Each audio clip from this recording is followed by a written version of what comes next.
Welcome students for digital classroom Subhash English School class 7 social science geography chapter 1st environment.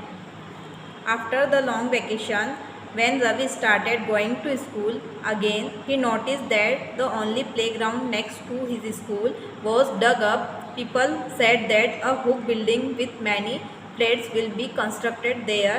Ravi was almost in tears when he realized that the big playground with its soft grass, marigolds and butterflies is gone forever. He shared his feeling with his classmate in assembly.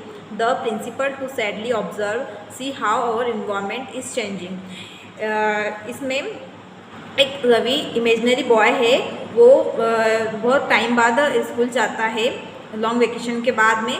तब वो देखता है, वो notice करता है कि वहाँ पे जो एक प्लेग्राउंड है वहाँ पे एक बहुत बड़ा गड्ढा है और वहाँ पे ना वहाँ के जो लोग हैं वो बोल रहे हैं कि यहाँ पे एक बहुत बड़ी बिल्डिंग्स बनेगी और उसमें बहुत सारे फ्लैट्स वगैरह होंगे। और ये सब सुन के उसकी आंखों में टीयर्स आ जाते हैं, आँख में आंसू आ जाते हैं। उसको रियलाइज़ होता है कि वहाँ पे जो प्लेग्राउंड है, वहाँ की जो सॉफ्ट ग्रासेस वगैरह है, मैरीगोल्ड्स हैं, बटरफ्लाइज है, वो हमेशा के लिए यहाँ से चली जाएगी। और ये सब फीलिंग्स वो उसके क्लासमेट से शेयर करता है। और असेंबली में प्रिंसिपल है वो ऑब्जर्व करते हैं कि एनवायरनमेंट कैसा चेंज हो रहा है। In the class Ravi asked his teacher what is environment, whatever you see in our surrounding, said the teacher।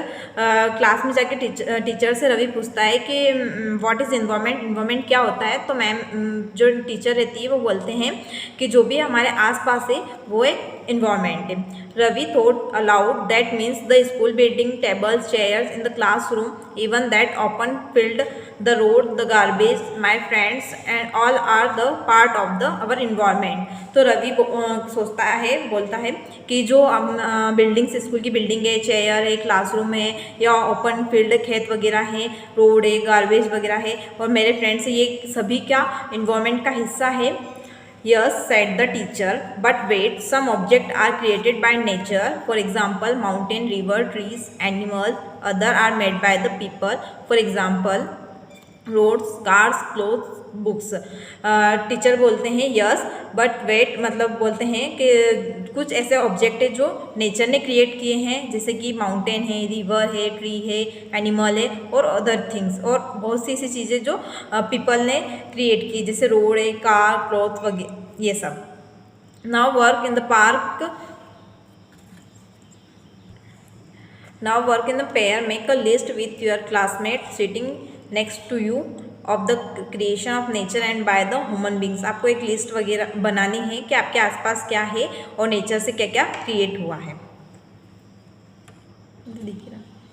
Environment is our basic life support system. It provides the air we breathe, the water we drink, the food we eat and the land where we live. How do human beings modify this natural environment? The car fumes pollute the air, water is collected in a pot, food is served in vessel and land is used to build factories. Environment एक हमारे basic life support system है, जिससे कि हम air breathe करते हैं, water को drink करते पीते हैं, है ना, खाने को खाते हैं और लैंड पे हम रहते हैं। ऐसे ही ह्यूमन बींग्स ने नेचुरल इन्वायरमेंट को मॉडिफाई किया है, जैसे कार के फ्यूम जो रहता है वो एयर को पॉल्यूट करता है, वाटर को हम पॉट में कलेक्ट करते हैं, फूड को हम सर्व करते हैं, वेसल में लेते हैं और लैंड पे हम बिल्डिंग्स वगैरह बनाते हैं, फैक्ट्रीज वगैरह बनाते हैं।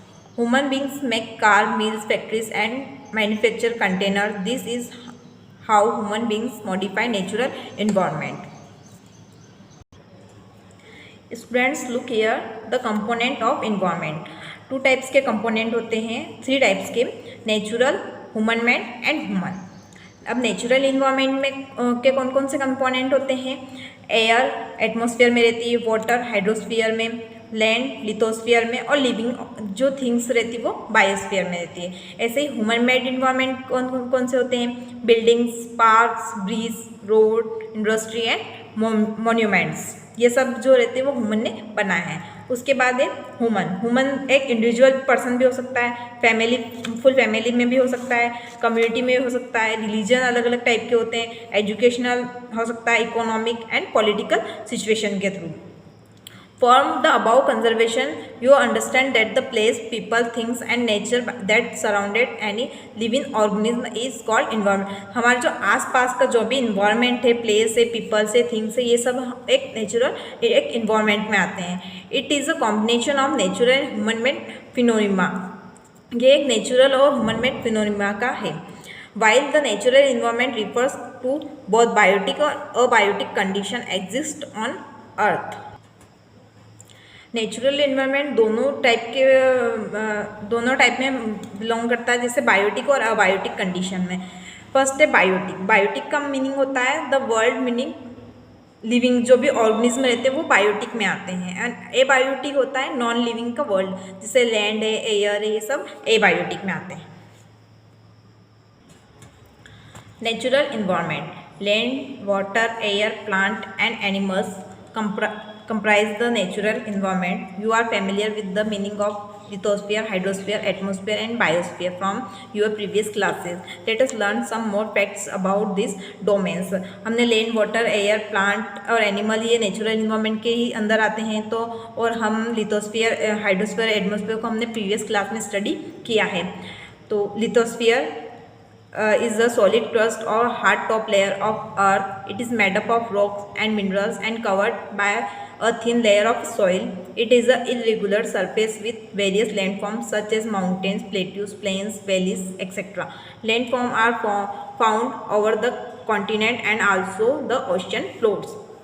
Lithosphere is the domain that provides us forest, grassland for grazing, land for agriculture and human settlement. It is also the source of mineral wealth. देखिए लिथोस्फीयर जो होता है ये सॉलिड क्रस्ट होता है. जो अर्थ की जो सॉलिड क्रस्ट पार्ट होता है वो लिथोस्फीयर के उसमें आता है. और इसमें रॉक्स, मिनरल्स वगैरह भी रहते हैं बहुत सारे. और जो सरफेस रहती है लिथोस्फीयर की इरेगुलर रहती है. इसमें बहुत सारे लैंडफॉर्म्स भी आते हैं, माउंटेन्स भी आते हैं, प्लेट्यूज भी आते हैं, प्लेन्स भी आते हैं एंड वैलीज भी आती है. ये कॉन्टिनेंट पे भी और ओशन फ्लोर पे भी लैंडफॉर्म्स होते हैं. लिथोस्फीयर में बहुत फॉरेस्ट है, ग्रासलैंड है, ग्रेजिंग, एग्रीकल्चर वगैरह के लिए भी हम यूज़ करते हैं और ह्यूमन सेटलमेंट के लिए भी यूज़ होता है. और ये मिनरल वेल्थ है, मिनरल वेल्थ का बहुत अच्छा सोर्स है.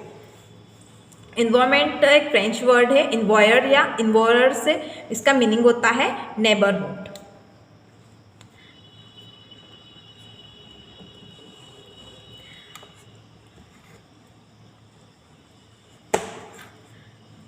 The domain of water is referred to as hydrosphere. Water की जो भी सरफेस रहती है, जो भी क्षेत्र रहता है वो हाइड्रोस्फीयर के लेयर में आता है. It is comprise various source of water and different types of water bodies like river, lake, sea, ocean etcetera. It is the essential for all living organism. Hydrosphere के लेयर में water bodies जो भी होती है वो सारे इसके ही domains में आती है. रिवर्स, लेक्स, सी, ओशन वगैरह सारे, और ये सारे ही लिविंग ऑर्गेनिज्म के लिए ज़रूरी रहता है. The atmosphere is the thin layer of air that surround the earth. The gravitational force of the earth hold the atmosphere around it. जो एटमोसफियर की लेयर रहती है वो एयर, जो अर्थ के एयर रहती है वो उसमें पूरा सराउंड करती है. और इसका जो ग्रेविटेशनल फोर्स रहता है वो एयर को होल्ड करके रखता है. एटमॉस्फेयर की जो लेयर रहती है वो हमें हार्मफुल रेज से, जो हीट वगैरह रहती है, सन रेज वगैरह से हमें बचाती है. It consist of a number of gases, dust, water vapours. The change in the atmosphere produce changes in the weather and climate. इसमें बहुत सारी टाइप की गैसेज रहती है, डस्ट पार्टिकल्स रहते हैं, वाटर वेपर्स रहती है जो. और ये एटमॉस्फेयर कब चेंज होता है? जब वेदर और क्लाइमेट चेंज होंगे तब एटमॉस्फेयर पूरा चेंज होगा. Plant and animal kingdom together make biosphere और द लिविंग वर्ल्ड. जो प्लांट और एनिमल किंगडम है ये दोनों मिलके एक बायोस्फीयर का वर्ल्ड बनाते हैं, लिविंग वर्ल्ड बनाते हैं.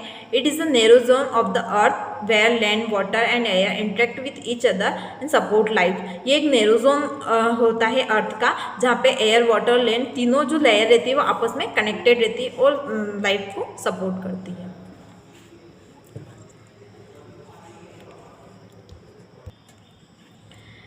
Next, what is ecosystem? At an NCC camp that Ravi's class was attending, Jessie explained what is heavy downpour. It reminds me of my home in Kerala. You should come and see how it pours and pours and pours over the lush green fields.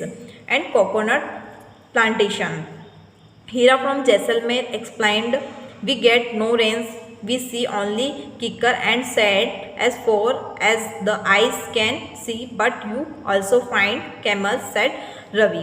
देखिए यहाँ पे भी एक story बताई गई है। जो रवि है वो एनसीसी कैंप में क्लास अटेंड की है और जस्सी उसका फ्रेंड है, वो बोलता है कि यहाँ पे बहुत ज़ोर से बारिश हो रही है, तो उसे उसके केरला जहाँ पे वो रहता है वहाँ की याद आ गई। वहाँ पे हमेशा ही बारिश होती रहती है, बहुत बारिश होती है और वहाँ के जो प्लांट्स वगैरह है हमेशा एवरग्रीन रहते हैं, ग्रीन फील्ड्स वगैरह रहते हैं, कोकोनट के वहाँ पे प्लांट बहुत सारे हैं, है ना। फिर जो हीरा है वो जैसलमेर से होता है, जैसलमेर का रहने वाला होता है। वो बोलता है कि हमारे यहाँ तो कोई रेन नहीं होती, मतलब बारिश नहीं होती है, वहाँ पे सिर्फ कंकर पत्थर रहते हैं, ओनली मिट्टी वगैरह रहती है। और वहाँ पे ना कांटेदार जो पेड़ होते हैं, कीकर एक टाइप का पेड़ होता है, जो कांटेदार वहाँ पे पेड़ होते हैं, और वहाँ पे हरियाली नहीं होती है। और रवि बोलता है कि वहाँ पे कैमल्स भी पाए जाते हैं। Ecosystem, it is a system formed by the interaction of all living organisms with each other and with the physical and chemical factor of the environment in which they live, all the linked by transfer of energy and material. Ecosystem एक ऐसा system होता है जिसमें living organism जो भी रहते हैं, वो एक दूसरे से इंटरेक्ट रहते हैं फिजिकल और केमिकल फैक्टर के थ्रू, और ऐसा ही वो एक इन्वायरमेंट क्रिएट करते हैं जिससे वो अपनी एनर्जी और मटेरियल का ट्रांसफ़र कर सके। Hira said, "Not just a camel. If you visit our desert, you will see snake, lizard, and many insects too." Ravi wondered, why do the animals, the vegetation, and the way of people live vary from place to place? Are they are related to each other? Oh yes, very much so, the teachers replied. हीरा बोलता है कि सिर्फ वहाँ पे camels ही नहीं, बाकी other insect भी रहते हैं, जैसे स्नैक, लिजार्ड, छिपकली एंड बहुत से छोटे छोटे और भी इंसेक्ट रहते हैं। रवीन बहुत आश्चर्य से पूछा कि ये जो एनिमल्स रहते हैं, वो वेजिटेशन रहते हैं, ये कैसे वेरी करते हैं, मतलब एक प्लेस से दूसरे प्लेस पे कैसे आते जाते हैं, और ये एक दूसरे से कैसे रिलेटेड रहते हैं। All plants, animals and human beings depend on their immediate surrounding. जो भी सारे प्लांट्स और एनिमल्स जो रहते हैं, ये इमीडिएट सराउंडिंग के अकॉर्डिंग अपने को ढाल लेते हैं, अपने नेचर के अकॉर्डिंग हो जाते हैं। Often they are also interdependent on each other. This relation between the living organism as well as the relation between the organism and their surrounding from ecosystem. ये लिविंग ऑर्गेनिज्म का जो भी relation बनता है, तो ये दोनों ही मिलके एक इकोसिस्टम बनाते हैं। There could be an ecosystem of a large rain forest, grassland, desert, mountain, lake, river, ocean and even a small pond. जो डेजर्ट, माउंटेन, लेक वगैरह रहते हैं, ये अपने यहाँ पे दोनों मिलके एक इकोसिस्टम बनाते हैं। यहाँ के जो वेजिटेशन रहते हैं, जो एनिमल्स रहते हैं, ये दोनों मिलके एक दूसरे को मिलके एक इकोसिस्टम बनाते हैं। नेक्स्ट इसमें है ये barter system. It is a trade in which goods and exchanged without the use of money. पुराने ज़माने में जब मनी का यूज़ नहीं होता था, तो जो भी गुड्स वगैरह रहते थे, वो एक वस्तु को दूसरे को देके और दूसरे से वो लेके दोनों एक दूसरे को एक्सचेंज करके अपनी सिस्टम चलाते थे, जिसे बोलते हैं barter system. Human environment. Human beings interact with the environment and modify it according to their need. Early humans adapted themselves to the natural surroundings. They led a simple life and fulfilled their requirement from the nature around them. With time, needs grew and become more varied. Humans learned new ways to use and change environment. They learned to grow crop, domesticate animals and led a settle life. Human beings ने environment को एक modify किया है। जो early humans जो थे, जो पुराने ज़माने के लोग थे, उन्होंने नेचर के थ्रू अपने को सेट कर लिया था, लेकिन आज का जो ह्यूमन बींग्स है वो मॉडिफाई कर रहे हैं नेचुरल इन्वायरमेंट को अपने रिक्वायरमेंट जो भी है उनको फुलफ़िल करने के लिए, अपनी नीड को फुलफ़िल करने के लिए। जैसे उन्होंने ग्रो क्रॉप्स, मतलब खेती करना शुरू कर दिया था, है ना, पशुपालन करना शुरू कर दिया था, और ऐसे ही वो अपनी लाइफ को सेटल कर लेते थे। The wheel was invented and surplus foods was produce. उन्होंने बिल का इन्वेंटेड किया था, उसके बाद वो फूड का प्रोडक्शन करने लग गए थे। बार्टर सिस्टम इमर्ज, फिर बार्टर सिस्टम आ गया था। Trades bar started, trades start हो गया था। Commerce develop, industrial revolution enable large and scale production, transportation become faster, information revolution made communication easier and speedily across the world. इसके बाद क्या हुआ था, यहाँ पे इंडस्ट्रियलाइजेशन हो गया था, है ना, इंडस्ट्री वगैरह आ गई थी। उसके बाद लार्ज स्केल पे प्रोडक्शन होने लग गया था, ट्रांसपोर्टेशन अच्छी तरीके से होने लग गया था, एक स्थान से दूसरे स्थान पर हम जा सकते हैं, और इंफॉर्मेशन टेक्नोलॉजी वगैरह आ गई थी। तो इससे एक स्पीडली ग्रोथ हुई थी वर्ल्ड में। Have you ever thought why you love eating a juicy watermelon in summer and hot roasted peanuts in winter? A perfect balance is necessary between the natural and human environment. Humans must learn to live and use their environment in a harmonious way. देखिए, जैसे कि हमें summer में watermelons खाना बहुत ज़्यादा पसंद रहता है, और ऐसे ही विंटर में हमें रोस्टेड पीनट्स होती है, मूंगफली, वो खाना पसंद आता है। तो ऐसा क्यों होता है कि एक परफेक्ट बैलेंस के लिए नेचुरल इन्वायरमेंट और ह्यूमन इन्वायरमेंट को बैलेंस करना बहुत ही ज़्यादा ज़रूरी है। न्यूरी, a girl from Mizoram from Ravi's classes, often talk about the lush green surrounding of her place. Seeing Ravi's upset at having lost his playground, Nuris invited him to visit her home and stayed during the coming vacation. Ravi's teachers asked the student to draw the landscape, houses and activities of the people and place they visit during the holidays. न्यूरी जो उनकी friends थी वो मिजोरियम में रहती थी, तो न्यूरी जो लड़की थी उसने रवि को इनवाइट किया अपकमिंग वेकेशन में, जो भी अब वेकेशन आएगा उसमें, कि वहाँ पे आए और वहाँ की जो हरियाली है उसे देखे।